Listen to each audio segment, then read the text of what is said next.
فورن funding establish ہو جاتی ہے، جو نام ہے یہ دستیاب ہے اس ڈاکومنٹ کے اندر، میں نے وہیں سے اٹھائے ہیں.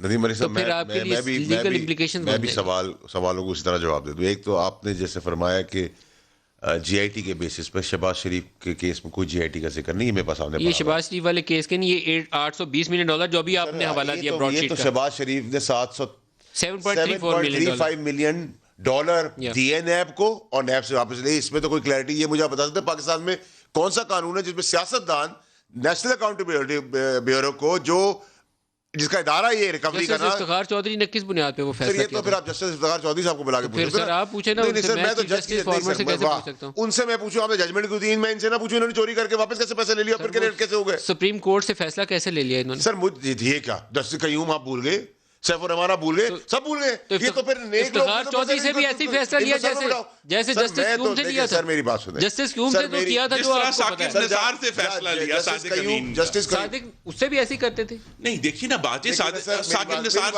نے ایک غیر قانونی تعمیر جو ان کے گھر کی ہے 25 سال رہی اور کہا جس کو اور $106 فی اسکوائر فٹ کے اوپر. آپ نے افتخار چودھری سے پھر ویسی فیصلہ لیا؟ نہیں، میں یہی کہتا ہوں آپ نے تو برابر کر لیا. میں صرف یہ کہہ رہا ہوں کہ اگر الزام لگانے سے پہلے سوچ لیں کہ انہوں نے بھی اس طرح کے فیصلے لیے جن کے اوپر بہت گہرے سوال. بوڈا صاحب، اگر یہ فورن فنڈنگ ثابت ہو جائے تو اس کی امپلیکیشن کیا ہے؟